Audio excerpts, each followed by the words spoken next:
करेंगे क्योंकि उस कलेक्टर का आचरण भ्रष्ट है और वो भ्रष्टाचार में लिप्त रही है।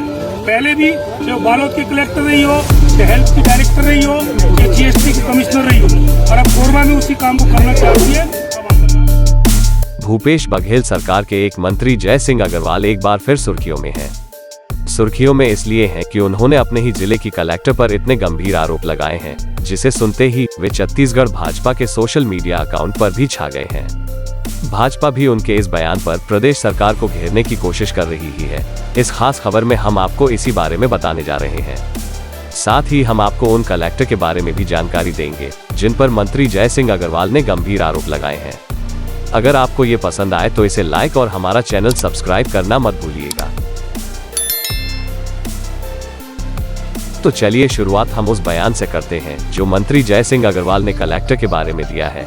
वैसे अगर ये आरोप विपक्षी पार्टी भाजपा लगाती तो इसमें किसी को हैरानी नहीं होती, क्योंकि विपक्ष का काम ही आरोप लगाना होता है।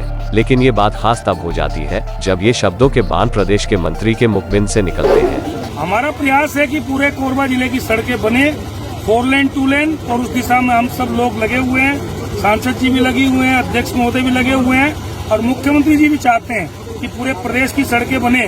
मुख्यमंत्री जी ने सड़क को स्वीकृत भी किया है, आपके हमारे पीडब्ल्यूडी मंत्री ने भी सड़क को स्वीकृत किया है। लेकिन कोरबा जिले में जो स्थिति है थोड़ी सी अलग है। पूरे प्रदेश के किसी भी जिले में कोई कलेक्टर सड़कों को रोकने का काम नहीं कर रहा है। सिर्फ कोरबा जिले में कोरबा की कलेक्टर कर रही है। वो उनका निजी स्वार्थ है, वो क्या हासिल करना चाहती है ये जांच का विषय है। और ज्यादा अगर अड़ंगा सड़कों में लगाएगी तो उसकी हम उच्च स्तरीय मांग करेंगे, माननीय मुख्यमंत्री जी से मांग करेंगे, क्योंकि उस कलेक्टर का आचरण भ्रष्ट है और वो भ्रष्टाचार में लिप्त रही है।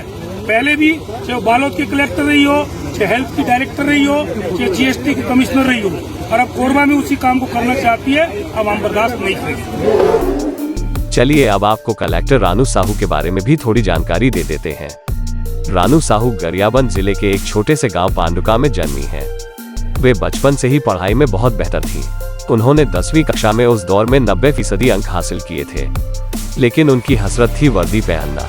उन्होंने एक इंटरव्यू में बताया था कि उन्हें पुलिस की वर्दी बहुत आकर्षित करती है। वो खुद को हमेशा पुलिस की वर्दी में देखने के सपने देखा करती थी। उन्होंने ठान लिया था कि वो डीएसपी बनेंगी।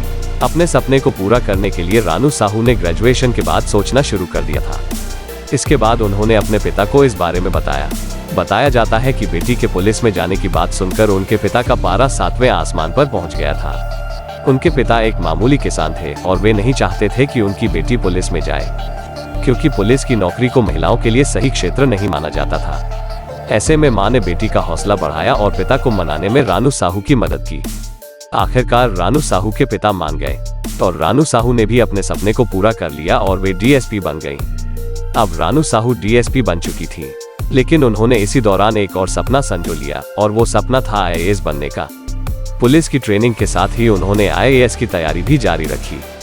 आईएएस बनने का चस्का लगा तो वो एग्जाम देती रही। आखिरकार उन्होंने साल 2009 में आईएएस का एग्जाम भी क्लियर कर लिया। इसके बाद कलेक्टर के रूप में उन्हें पहली पोस्टिंग कांकेर में मिली। वे कांकेर जिले की 14वीं कलेक्टर होने के साथ ही 4थी महिला कलेक्टर बनी थी। उन्होंने जिले की शिक्षा व स्वास्थ्य सुविधाओं के लिए अच्छा काम किया था।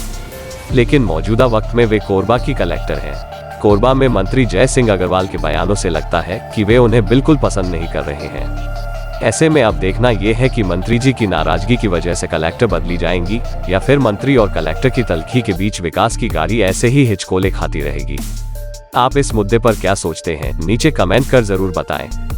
ये वीडियो पसंद आया हो तो इसे लाइक और हमारा चैनल सब्सक्राइब करना न भूलें।